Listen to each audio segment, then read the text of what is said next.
Well, we go from one Roman club who, when the rare time they got the ball, they did nothing with it on the counter, to a team that did everything in the world and did almost played a perfect game. And I think they did play a perfect game.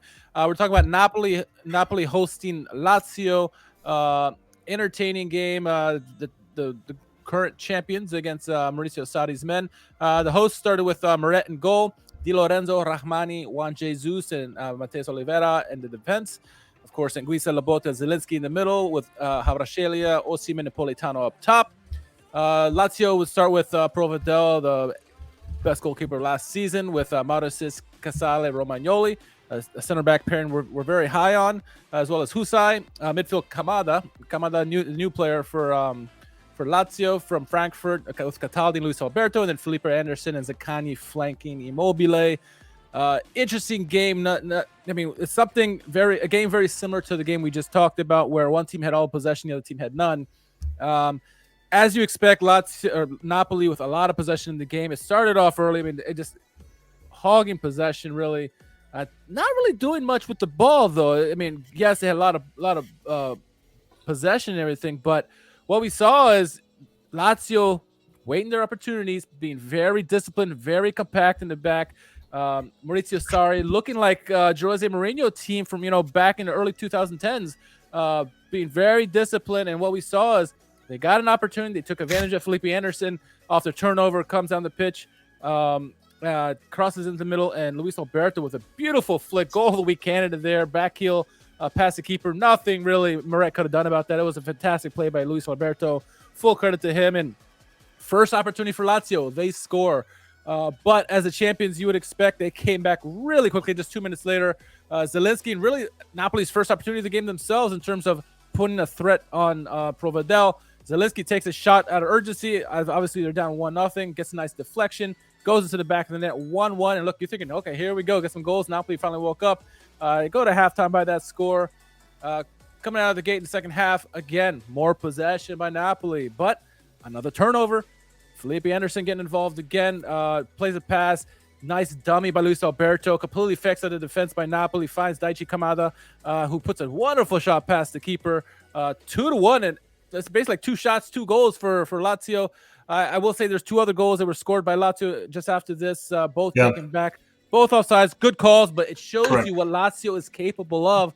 We saw some substitutions in this game, but I think where I want to start with this is that 2 teams that look good, but I think, comparing Milan's possession versus Napoli's possession, is that Milan looked like they were doing stuff. They were dangerous when they had the ball. Napoli really didn't do much offensively. Yeah, they had, they were just missing their passes, but in terms of the dangerous opportunities, Lazio had the majority of the dangerous opportunities in this game, and they only had the ball. It felt like umpteen times. It really wasn't that much. What were your thoughts on the way Maurizio Sarri was able to line up his team and kind of soak up the pressure that Napoli were able to put on him? I wanted to rewatch some of what went on in this game so that I understood what I saw, or I could confirm what I saw. And I think where Lazio started was completely compacting the 18-yard area and basically smothering Victor Osimhen. Because what do you see when teams play against Napoli? Okay, and why is Osimhen so successful in scoring goals? He's got a good box presence, knows where the center backs are going to be, drifts off of them, ball gets played to him, he scores. Okay, you saw Cataldi and Kamada, not so much Luis Alberto, but he had his moments when he dropped in there. Yep. That they got into the box and they just went ahead and occupied some of those spots that Osimhen would drift into. Okay, so Osimhen finishes the game with 3 shots off target and 2 shots blocked. Okay, because there's no room for him. There's no room for him to finish. 1 shot in the skybox too. Yeah, exactly. So Lazio said, we're going to choke out all the spaces that Victor Osimhen likes to get into. We're going to take our chances with Kvaratskhelia doing what he does on the left, and we're going to take our chances with Zielinski from distance. And realistically, the only way Napoli was going to score with the way Lazio defended in this game was the goal that came from Zielinski. Okay, from distance, taking a deflection. That's how well Lazio executed this. And some of it, you're going to need a little bit of luck. You're going to need Kvaratskhelia to be off target, and he was. with his chances. He had that best opportunity for Napoli outside of that Zelinski goal where Provedel with a fantastic save. Probably first 20 minutes of the game. Wonderful play by Kvaratskhelia. Pretty much the only thing he did all game. Yeah. So that was all intriguing to me. And I think that Lazio, I mean, Milan obviously have a blueprint for how to beat Napoli as they demonstrated multiple times last year. And Lazio now have their way of doing it. So, so that was interesting. I mean, it was like, okay, it was a lot of possession, and I wouldn't say no purpose for Napoli. I just think that Napoli were just taking what they were given in this game. And what they were given were chances that Lazio were happy to live with. And credit to them for and you need a little bit of luck to win a game when you're going to take your chances with letting Kvaratskhelia have a lot of chances, letting Zielinski have a lot of chances through the midfield. But the right-sided player didn't get involved. And I couldn't even tell you who was playing on the right for Napoli in this game. I would think it was it Politano? Yeah, he was trash. Yeah. SofaScore gave him a good rating. I thought he was terrible. So, and I'm not sure what Anguissa was doing. So, Dominic, Sarri's come to his senses about Luis Alberto, hasn't he? He was masterful in the game. Outstanding. Couple more comments that I have here. I mean, the one time Kamada is, I think that's the first time Kamada has ventured into an opponent's penalty area in the 3 games he's played in for Lazio. And look, he scores a goal. Yeah. He'll do that more often, probably. Maybe. But I think now the 2 goals for Lazio, as wonderful as they are, I think are just as much an indictment on Napoli defensively. I think the concentration was completely lost, especially on the Luis Alberto goal to leave him that wide open. Yeah. A lot of ball watching and not a lot of tackling from Napoli in both situations, because as great as Luis Alberto's goal was, you man mark him and that doesn't happen. Okay, and then Kamada's goal, realistically, when you go back and look at it, was so low percentage because you had a defender right in front of him, and he doesn't do anything to close him down and try to deny the shot. So they were. So, I mean, it's a Lazio that did not really pressure that Napoli defense and still scored 2 goals. Yeah, they pressed. They were timely pressing in this game. It wasn't like they pressed way up high in the pitch and try to make them defenders lose the ball. No, they when they pressed around the midfield area. What we saw, a little wrinkle, is like, you mentioned how they smothered Osimhen, right? They did let Kvaratskhelia get the ball, but what they did was so smart, and in Sarri in particular, Marusic did very well, but he also had Felipe Anderson. It wasn't Kamada or any of the midfielders. It was Felipe Anderson who would come back and help Marusic out. You see the double team, sometimes eventually at times a triple team, and this is what we saw last year with Rafael Leao coming off his MVP season. Teams started double and triple teaming him and say, you got to find a way to beat us.